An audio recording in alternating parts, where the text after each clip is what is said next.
About as ready as I'm gonna get. All right, everyone. We are live. It is a beautiful day, 2 days before Christmas. On the 23rd of December. We got 2 days left, guys, before Jolly Old Saint Nick joins us. But tonight, I'm joined here with Eric the Juggernaut Draper, the one and only. How you doing, brother? I'm doing all right. How you doing? Oh, man, if I was any better, I couldn't stand it. Okay. Eric Draper is going to be fighting for TriStar Boxing on February 22nd in Tunica, Mississippi for what will be my first out-of-state fight that I'm going to be making, and it's going to be worth the drive to see this gentleman take the center stage and show us what he's got. I'm excited. Are you excited? I'm excited. You're training. You love fighting. I love fight. You love fight. Tell me where you started. I actually started in Indianapolis. In Indianapolis. In Indianapolis, Indiana, under Sid Johnson, Sid Boxing Academy down there in Indianapolis. So. And how old were you when you first started boxing? Oh man, that's taking me way back. I had to been like 27 or 28. Black and white newspaper back? Oh yeah. Black and white TV back? Not that far back. What I do want to ask is where you got your start, because I know that boxing was not your first job. What was your first job out of high school? What'd you do? My first job out of high school, I went to college first. I went to St. Petersburg Junior College. Okay. And I received a basketball scholarship out there. Ended up leaving there and I got another scholarship at the University of West Alabama. Okay. So I thought about maybe I want to stay in college or whatever. So I got out of college and went and joined the Army. So I was in the Army for like 5 years. 5 years in the Army. What'd you do? I started out as infantry, and I saw a post that they needed a military police. So I thought that would be easier, and it wasn't. It was definitely not. Now, Yeah. man, you got to keep all your brothers in arms at arms. Oh yeah. So I ended up becoming a military policeman. Been stationed pretty much everywhere. So My little brother Frankie Coda's out there. He's in Guam right now. He's an MP in the Navy, and he's got a dog. So he's a dog trainer, MP in Guam, and I think he's just got back stateside. So I'm excited to see him. This will be his first Christmas back in a long time. So thank you for your service. no problem. And after we got out of the Army, you made it to somewhere that you're never gonna catch my ass. Where are you going to be? Well, I was still in the Army. I was stationed in Alaska. My last year in the military, I ended up making an all-Army basketball team. Okay. And so when I made the Army basketball team, I ended up receiving a basketball scholarship to the University of Alaska Anchorage. And Alaska Anchorage, Alaska folks. Anchorage, yeah. He had the option between ice skating and basketball. He chose basketball. They gave him a scholarship. But you were not just a single sport athlete. You were running track as well? Right. Okay. What events were you doing in track? Basically, I was just doing the high jump. High jump? The high jump. I wasn't, out there running anything. I'm too slow, man. Too slow. Too slow. Man, He hit me in the feels there, because in high school I was also a high jumper, and we were just talking about this before the show started. My man over here outshined me a little bit, but go ahead and let me know what record we got rolling right now. The high school record then and now currently is a 7.2, and that was set by me. 1996. 7'2". What was your highest scissor kick? I don't know. I didn't even do scissor kick. No? All right. Man, 7'2" is outrageous, guys. So in 2007, I won the Rhode Island indoor track state championship for our division, and that was only at 6'8". So that 7'2" is truly an exceptional number. This man has some serious hops to him, and it's all about technique when you get up that high, because you got to do stuff with your body that the average person just can't do, which is definitely something that my man Eric is used to. You have some serious control over your body. I know you've been boxing for a very long time, and you're You're a little bit older than some of the fighters that we currently have boxing in TriStar Boxing. So what do you contribute that to the way you've taken care of your body over time? Eating right. I don't drink. I don't smoke. Basically, the only thing I do is exercise and watch what I eat. Okay. That's the most important thing, because I seen a lot of people, they be like, oh, I can't lose weight or I can't get in shape. Well, you're not gonna lose weight or get in shape if you just ate 3 double cheeseburgers, and it's just, now I'm hungry. yeah. 3 double It's just- cheeseburgers. That sounds perfect. Where's the closest? So are you on a strict diet that is a set diet that everybody else at home knows about, or is it just kind of you do your own thing and just try to eat clean, or do you do paleo, vegetarian? I just try to eat clean as possible. Just eat clean as possible. Okay. So it's kind of hard sometimes. You meal prep? No. No. Okay. Is there a lady in your life? Yes, I have a wife. Okay. So. All right. I'm gonna have a conversation with her about meal prepping for you, man. we gotta get you ready. Oh yeah. We're gonna be fighting in what weight class in February? 160. At 160. Middleweight. Okay. Now you have fought for a pretty long time. You're 12-10-1, and you took on 3 world champion boxers. Am I right? Right. Okay. Jamal Charlo, who is also at 160, and he's the WBC world champ. And Right. then his brother is actually world champ at 154, right? Right. Okay. We had Rob Bryant at 168. Right.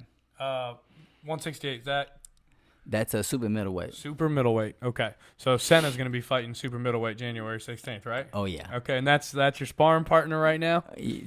Well, I think You helping him out? I'm helping him out. You helping him out? You teaching him a couple of things? Yeah. All right, that's what I want to hear. That's what I want to hear. Teamwork makes the dream work. And then we have Keon Johnson, who He's the WBC Latino champ. And you fought him in Indiana. Right. For the And- Indiana state title. Indiana state title. And what happened? Was there a KO involved? It was a KO involved. He got knocked out. He got knocked out. We're We're going to see that same knockout in Tunica? That's what I'm aiming for. Someone's going to get hurt. And then Michael Moore, who was actually on Epic Network's The Contender, and he got 3rd.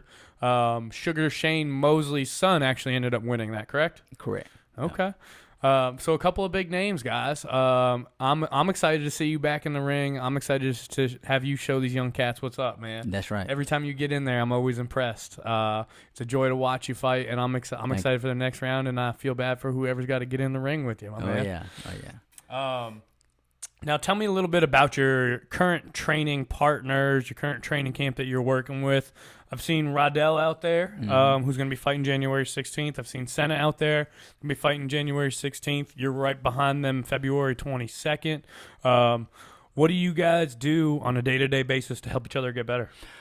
Obviously, the most important things that we do is just, we do the sparring, we do the mitt work, bag work, jump rope, all that good stuff. The things that we kind of critique each other as well as what we saw in sparring, what we do good, what we do bad. Mostly what we do bad. It's not all about what you do good. Constructive criticism. Oh yeah. And I'm in there with 2 heavy hitters. Cena Becco, of course. I think he's gonna be a world champion.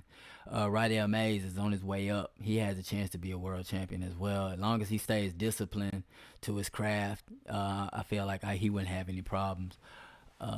So I'm like the little guy amongst the big guys, and it gets pretty tough in there for me, but I hang in there. Okay. Now you got Dedrick Bell on here. My guy Drape. Yeah. Shout out to Dedrick. Tell me a little bit about Dedrick Bell.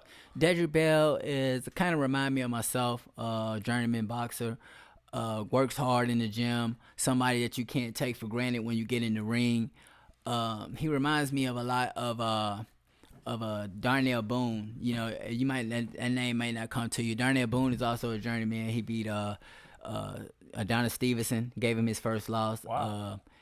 Sergey Kovalov, he fought him to a draw, and he knocked Andre Ward down on HBO. So that's kind of like what Dedrick Bell reminds me of. One of those guys that's like a sleeper like in the NCAA tournament. Do you know if Dedrick's fighting soon too? He's fighting February 22nd. He's fighting as well. February 22nd as well, and he's sir. going to be in Tunica with us. So, Dedrick, I'm excited to see that. DM me, man. We want to get you on the show too, and see if we can't give you some interrogations. I've got a good strategy. I've got it down to a science. So we'll break it down for you. Yeah. Now, you just touched on something that I was definitely wanting to get to during this episode.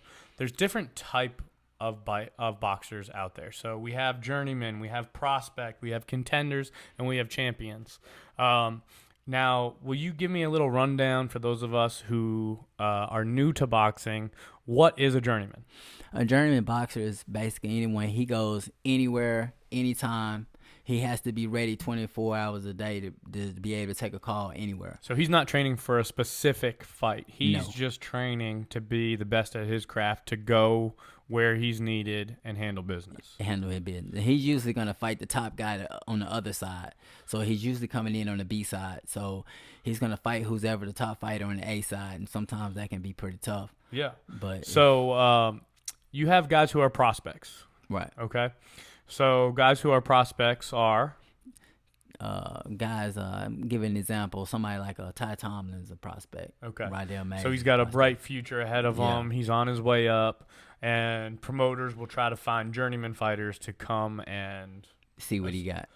Essentially, put their record on the line to to either make or break their fighter to make them look good. Yeah. And sometimes the prospects gets the upper hand. Yeah. And sometimes they get upset. And sometimes there's a big upset. So you can't sleep on a journeyman. No. Because you never know what they have. That's right. But a journeyman with a great record is few and far between. Right. It's a lot harder road for a journeyman than it is for a prospect or a defending champion or a contender. Those guys are having all their fights picked for them. Mm-hmm. And when you're a journeyman, you're told where you need to go. You're told, hey, you have 3 days.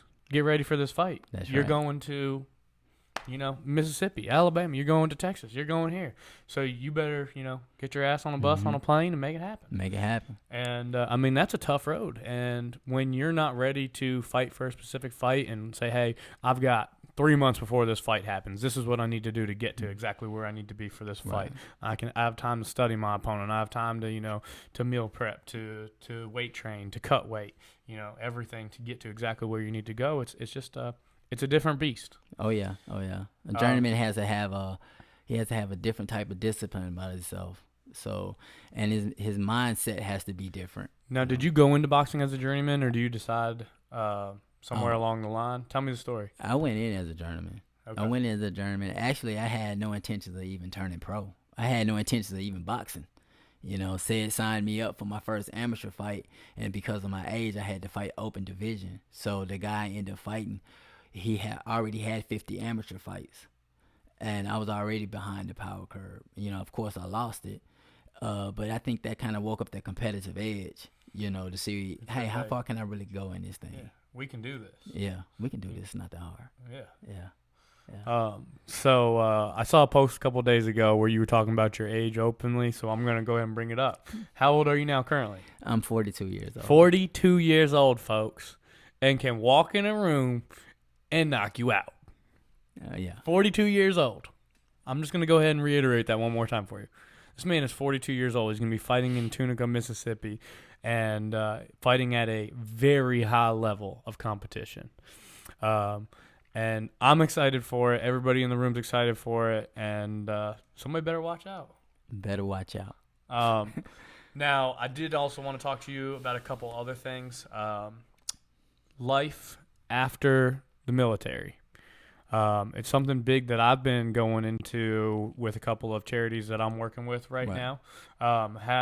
Do you have anything that you're involved with, or did you get involved with anything when you got out of the military, veterans-wise, that you want to talk about? I didn't really get into anything when I got out of the military. I just got out, went straight to work.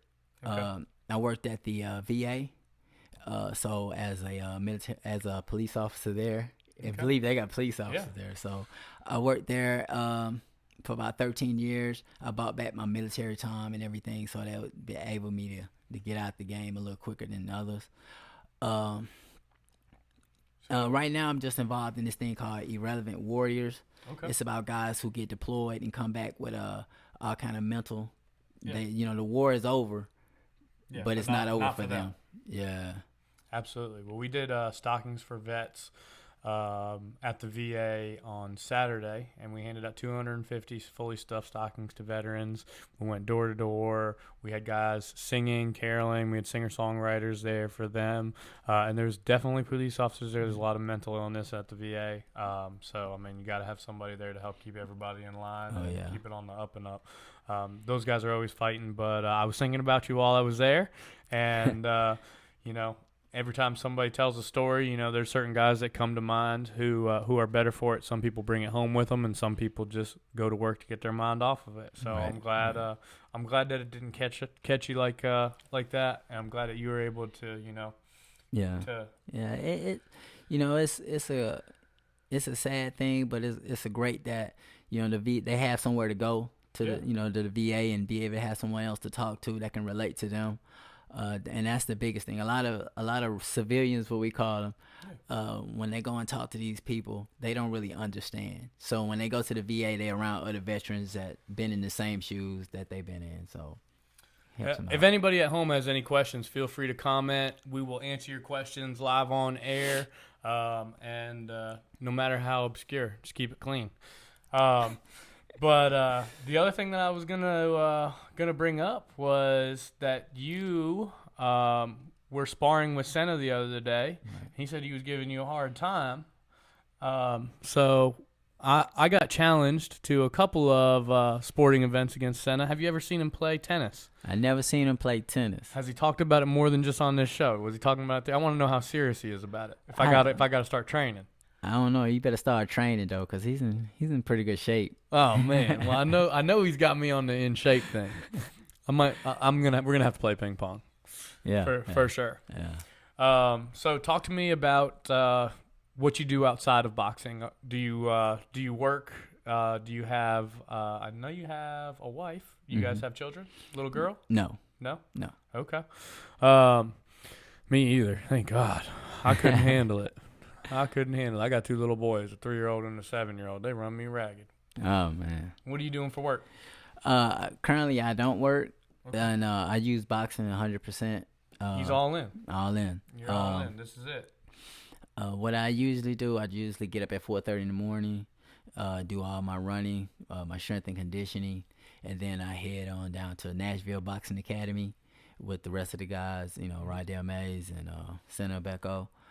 Train there, go back home for a little bit, then I go back to the gym again and run again. And touch on Nashville Boxing Academy for me. Okay. Give me the rundown. It's a small gym. Yeah. Very dedicated. It seems like everybody in there was tight knit. Everybody's family, and everybody in there is in there for one reason and one reason only, and that's to perfect their craft. Oh yeah, it's no other reason to be there. It was no joke. It's no joke. It's a small gym ran by Randall Vincent. Mm-hmm. So he's the head trainer in there. We go in there. We got days that we spar. We got days that we work on mitts. We got days that we work on the bag, technique, skills. And the most important thing, everybody comes in with a winning attitude. And that's a good thing when you're in the gym and around people that has that winning attitude. Like, hey, this is what we need to do to win. People are not going into that gym to hang out. No. People are going in that gym to work.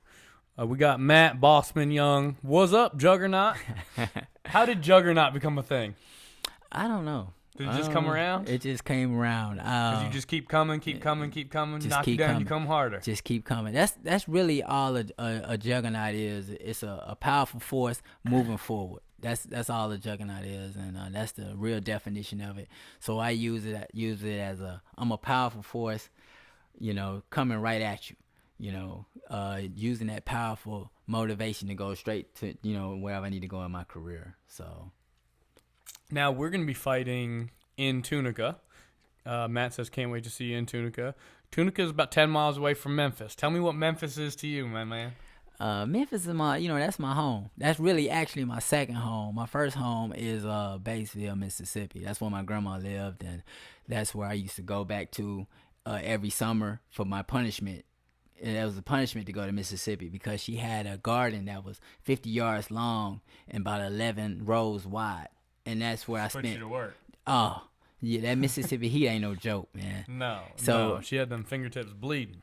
so that's my first home. Then I used to go to Memphis. That's where I actually lived at with me and my moms. And Memphis, you had to be. It's very competitive. Everybody's up there and competitive. A And lot of athletes. A lot of athletes. A lot of athletes. Everybody playing basketball, football, track, and it's not only being. Everybody wants to be number one. So, and I think that's what kind of drove me in that competitive edge to be, the best I can be in boxing.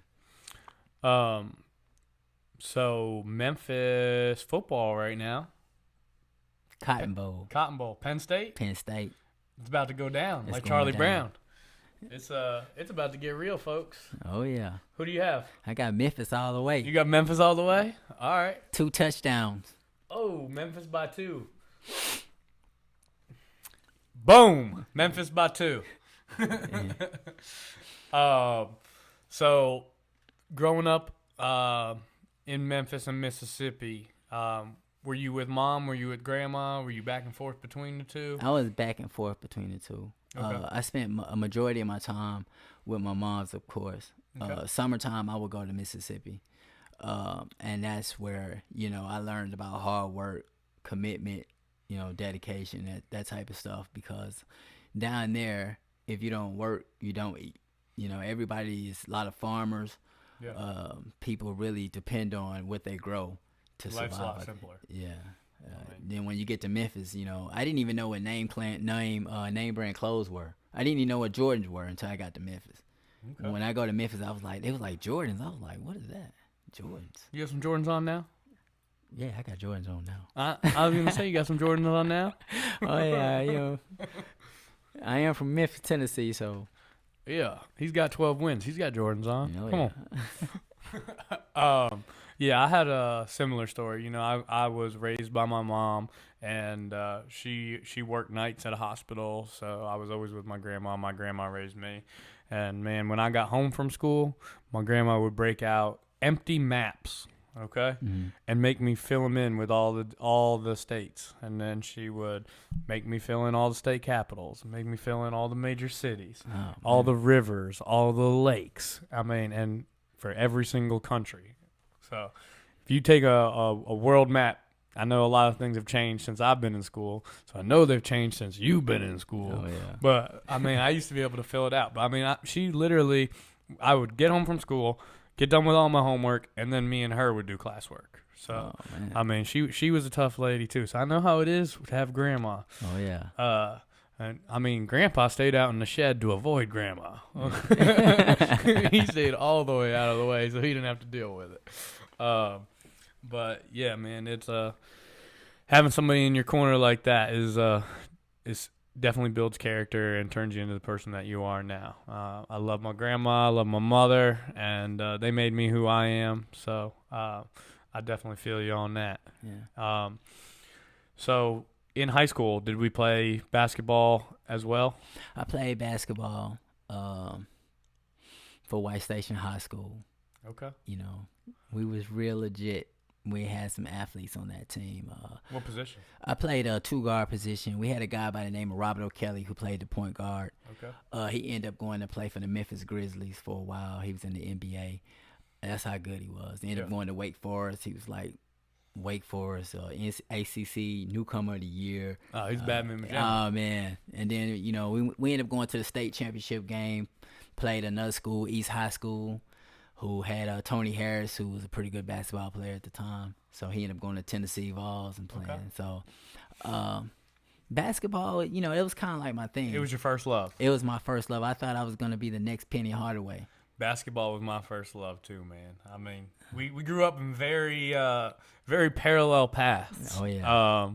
So yeah, we were outside every single day, all day. We had all the neighborhood kids coming over and play basketball, and and one was the thing back then. Oh yeah. But I always had my Scottie Pippen jersey on. So, so I was killing it. I didn't have Jordans. I had Allen Iversons, Oh, the white and red. Oh yeah, yeah. Yeah, that was my jam. Yeah, I remember those. Yep. And my Scottie Pippen jersey on the white and red one, not the black and red. But yeah, man, I was out there killing it. I played in high school, but I don't think I played at the same level that you guys are playing at. You guys had some serious clout players on that team. And I coach kids basketball now. So we just finished up our season. We just played PCA for the last game of the season. So as a dad who works full time, I'm very happy that basketball season is over, and I'm ready for baseball season so I can sit in the bleachers and yell. Yeah, I understand that. I'm done being courtside. But did you play any other sports other than track and basketball? That was it. That was it. I mean, I kind of, tried to do other things. Baseball wasn't my thing. Tried soccer. That wasn't my thing. So I said, well, I better just stick to basketball and track. What do you think is the biggest benefit between boxing and basketball? Is it the fact that it's no longer a team sport, you only have to rely on one person as an individual sport, or do you just like the contact and the physicality? I think I just like the contact and the physicality of it. But I do believe that in boxing, it's still a team sport. You got, even though you only going in there, you the only one taking the punches, but it's still a team sport. You still need your trainer, your cut man. Everybody still plays a role. Everybody plays a role in your success. If you don't have a good team, you're pretty much doomed. So you have to have a good team to be able to go further in this game. Okay. And we're gonna be getting. Are tickets available for Tunica yet? Tickets are available. Okay. How do our viewers at home get tickets? They can contact me on Facebook Messenger, and I can give them your ticket, or they can go to TriStar Boxing, click on Eric Draper, and you can get some tickets under my name. Okay. So if we are at home and you do not have tickets and you want a table, the first row is currently sold out. We have second and third row tables available, which are a little bit less expensive. You would need to direct message Eric Draper for those. If you would like to purchase general admission tickets for Tunica, go to the TriStar Boxing page and click on Eric Draper and click tickets, and you can purchase your tickets online. Right. So anybody who does not have tickets, reach out now. Tickets are going fast. We do have limited room at this event, so get your tickets now. It is going to be off the chain. We are several blocks away from all the casinos in Tunica. We're going to be at the Expo Center. It's going to be my first time in Tunica. Have you been before? I've been before. 10 miles away, right? 10 miles away. 10 miles away. So tell me a little bit about Tunica. I don't know about what happens in Tunica stays in Tunica. Yeah. I guess it's like a mini Vegas. Mini Vegas. Yeah, they got casinos. The last time I was there, I fought at the casino. I fought at the Fitzgerald. And what's it called? Fitzgerald. Okay, the Fitzgerald. Yeah. Okay, is that near the Horseshoe? Everyone told me about the Horseshoe. It's pretty close. Okay, what casinos are down there? The Fitzgerald, the Horseshoe. And them are the ones I know. Okay. I don't really go down in there much. All right. No, I don't blame you. I'd lose my house if I was down there. But when I went, that's the last time I went down there a couple months ago, and I fought in the Fitzgerald. And now I going back down there again. I didn't think I was going back down to Tunica, but I mean, you got the hometown fans there, man. You better be excited for fighting. I'm just excited about Memphis, Mississippi, my family and friends getting a chance to watch me fight. For the second time. The people who were in your corner the whole time get to be in your corner live. Oh, yeah. Win or lose, they're gonna be there. So win, lose or draw. Yeah, and I'm not gonna lose though. So yeah, I mean we're not planning on that. No. Not at all. I think this is you. This is the best shape that I've seen you in the last 6 months. Right. And I want to give you open forum now to talk about anything that you want to bring up, anything that you want to tell the people at home. If you want to give anybody a shout out, now's your chance. Oh, I don't know if I have any shouts out, but I will say I appreciate everybody who supported me. It's been a long journey, and soon it'll come to an end. you know. But as of right now, we just gonna continue to keep trying to get better, putting on, giving the fans what they want to see. You know, I know they spend their hard-earned money to come to these fights, so that's what I like to do. Let my hands go and go out there and Give them a show. Give them a show. Amen to that. Amen to that. How many fights you got left? 10? 15? Oh man. 100? Man, you trying to get me divorced, man. All right. No, we're going to change the subject. Who put together this fight poster for you right here? My wife put that fight poster together. Oh, see what I did there? Yeah. See? Did I just bring it back? Yeah, you just got me like 10 fights maybe. Thanks, I 10 appreciate fights. that. Yeah. All right. Yeah, nothing is given to you in this world, so you have to work hard. February 22nd, 2020. Doors open at 6 p.m. Tickets for general admission are $30. Please direct message Eric if you want table pricing. We'll get that for you for the second and third row. It is filling up fast. We sold about 3/4 of the tickets in the first couple of days being open, so you do not want to miss out on being able to get you a table if you have more than a couple of people going with you. Table is awesome. You get a ringside service right there. Blood, service. Sweat, tears. You can also get skyboxes too. They have skyboxes available. Yes, I'm glad you brought that up. There are several skyboxes available for those ultra VIP guests. If you want to get at us, you can watch it from your own luxury box. And I will be ringside. We are going to have several other co-commentators ringside with us. We will be going live for the event, so you can watch live at home if you can't make it, or if you're too lazy to drive down. Yeah, that's on you. I'm not going to be too lazy to go. It's going to be an awesome time. I'm excited. I'm pumped up about it. I'm more pumped that you were able to make it down for the show. I'm glad we finally got you on here. I've been wanting you to come down for a while now. So I'm glad Matt finally let you come in and talk to me. Thank you. We appreciate everybody for tuning in, and we will see y'all soon. Thank you so much.